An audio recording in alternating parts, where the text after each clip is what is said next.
The story starts in the Second World War when the Stanier family was living in Iffley Road, Oxford. That photo makes it seem pretty jolly, but at the end of 1940, things were bleak. It seemed almost certain then that Britain was about to be invaded by the Germans.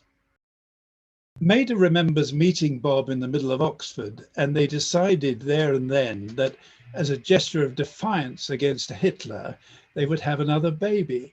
And that was me. That was my part of the war effort, though I have to admit I had very little say in the matter. Talking about VE Day and the war, I think it's worth recording the event that's in 1940 when Bob took the school cadet corps off to do a harvest work. Yes, it was in July, and Bob had taken the school cadet corps off to Dorset to help the farmers with the harvest. And they had a bit of fun while they were there. And Bob was playing with the boys, and I think he was doing leapfrog. And he jumped over one boy and wrecked his knee. Yeah.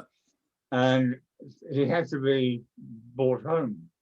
So he was put in a wheelchair and in a train to Paddington, and then from Paddington back onto Oxford. But when he was in Paddington, the station was absolutely crammed with soldiers who had been rescued from Dunkirk. And so there was this gentleman in a wheelchair, dressed in an officer's uniform. I don't know what rank he had, but probably a major or something, but dressed as an officer, looking just like a wounded veteran from Dunkirk. And Bob was highly embarrassed to have people hovering around him saying, "God bless you, sir." You know, it was hard getting across from Dunkirk, and what was your adventure about? And he was always a bit loath to say, well, actually, I tripped over a boy down in Dorset. You know, I wasn't not good at all. But still with the war, I don't remember it personally, but I do know that there was a time when they genuinely thought, this must have been just before Dunkirk, that the country could be invaded at any time. Oh yeah. And Bob taught Maida how to shoot with a rifle, because they weren't going to go down, lie over for the invaders. They were going to take one with you. And the other thing they did, that was very commendable and sensible. But the other thing they did, they thought there was going to be a food shortage. So Bob, and oh, that's right, he didn't want the invading armies to come and steal all their food. So he had about 45 tins of food, which he buried in the garden at Iffley Road. And about 3 years later, when they reckoned that the war was over, well, not actually over, but it was safe, they unearthed these 35 cans and thought, that'll keep us going for the next year. What they'd forgotten was that all the labels on the tins had disappeared, had rotted away. So they had 35 anonymous tins and the faintest idea what in each tin. So they settled down at night just to open a tin and not knowing what they were going to get. In 1944, the family moved to Magdalen College School when Bob was appointed the headmaster.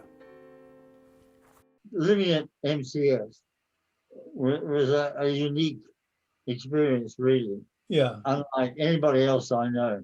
I mean, we lived in this great big house. We had no neighbours at all. I mean, we're 200 yards away across the bridge. Yeah. And 200 yards away down Iffley Road. We had a school playing field with cricket nets, tennis nets, goalposts. What else could we have wanted? But going back a bit earlier, I just remember that I first had a go at punting, pole with a punt, before I could swim. I was about 6, I think, at the time. And I went down, and there was the punt moored at the bottom of our garden. And you weren't there, Robin, I was completely on my own. And off I set, punt poling this thing. And bloody dangerous when you think of it. It's very easy to fall in when you're punting. And Maida said, actually, where's Tom? I don't seem to have seen him. And somebody said, oh, I thought I saw him wandering down the garden towards the river. And she went down to find me. And when she saw the punt had gone, she was absolutely petrified. And the playing fields, as you remember, were sort of island, complete island. And she ran over the bridge and started going sort of clockwise around the island, looking out for me. And she went all the way round, sort of 340 degrees, and then she was coming back towards the gardens. What are they called? The Gardens. Well, anyway, that were. And she heard this grunting and puffing and panting noise. And there was this 6-year-old boy with an enormous punt pole, heaving this thing along, wobbling all over the place. And she sort of rescued me or got me to the shore. And so my life was saved. But it's quite possible that I could have ended up drowned and you would not be here, Alex. No. Did Bob teach you to swim? Well, there was that landing stage. I certainly was taught to swim in a bicycle tire. Yeah, I went through that process. Yeah. Whether that taught me to swim or not, I don't know. I suspect it didn't really. It just sort of comes naturally. I think that gives you a bit of confidence. You're not going to sink.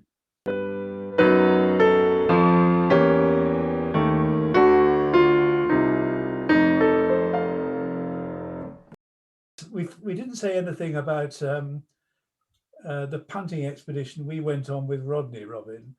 Now, were you given any advice by Bob and Maida? You've got to look after these boys because you were about 14, we were 12 and 11.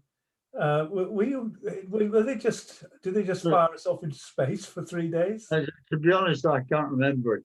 I can't really remember the trip, and I certainly can't remember if I was given any advice.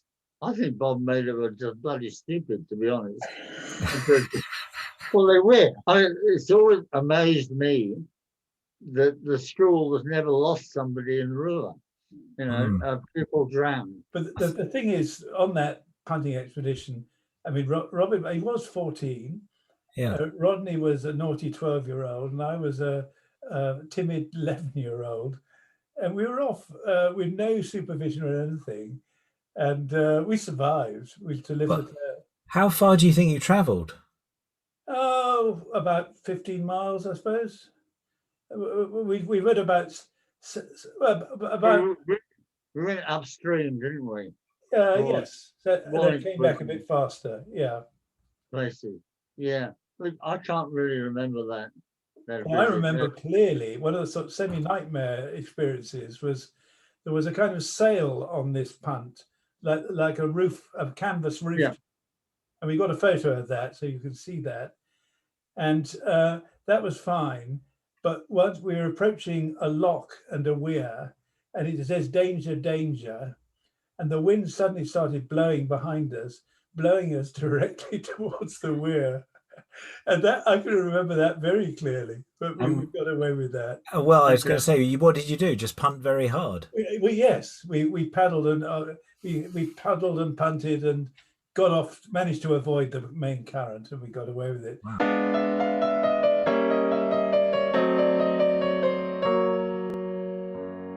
A bit more about Rodney. And he was, I was the timid one. He wasn't evil at all, Rodney. He was a very nice chap, but he was quite daring and bold. They used to, quite often, film companies would use the white bridges at the school for a romantic scene. And when Rodney and I were about 9 and 10, we were playing tennis on the Spit, which is the island just over the bridges. And they were filming Charlie's Aunt, an American company. And we wandered over to have a look after we finished our tennis. And I was quite starstruck. And the star was an actor called Ray Bolger. And I said, God, I wish I had my autograph. I had my autograph book. And Rodney said, well, go and get it.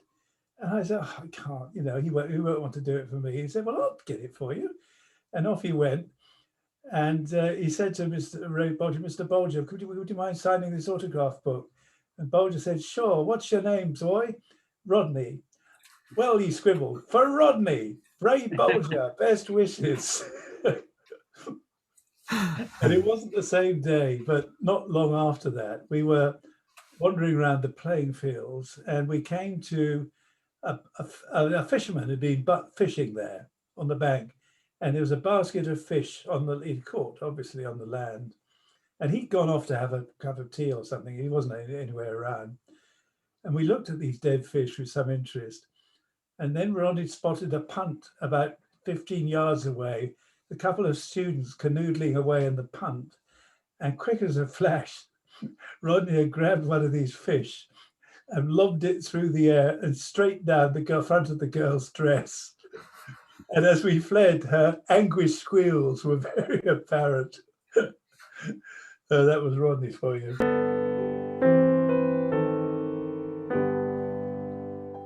One of the things done by the playing field, there was another bit of ground surrounded by river, and it was called a spit, and there was a tennis court on it where Robin and I used to play tennis. And one of these days, one of those times when I was about 8 and Robin was 11, 2 boys suddenly appeared who were nothing to do with the school. They climbed down from Magdalen Bridge, and Robin very politely went up to them and suggested that they should leave because they were trespassing. And what happened then, Robin? Well, they disagreed.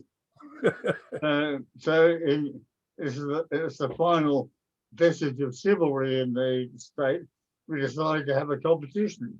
Now, I was bigger than I was too big to be fair, but Tom was about the right size with their youngest one. So I allocated Tom to do the dueling. Yeah. And so Tom and this poor other character started a wrestling match, which the other character lost horribly. Well, he didn't lose horribly, actually. Let me take it up at that point, because we were getting nowhere. We were both sort of holding on to each other and grappling and turning around and getting absolutely nowhere. And I thought, this is useless. And then I spotted there were some nettles just about 10 yards away, a patch of nettles. So I thought, well, let's see if I can pick him up, because he was quite small. And I managed to pick him up. And then I staggered over to the nettles holding him. And then I dropped him in the nettles. And that was very effective. The poor chap came out whimpering quietly, and they slunk away. And we had triumphed, I think. That was the truth to say. Is that right, the way you remember it, Robin? Yeah, I do remember it. Yeah, we won.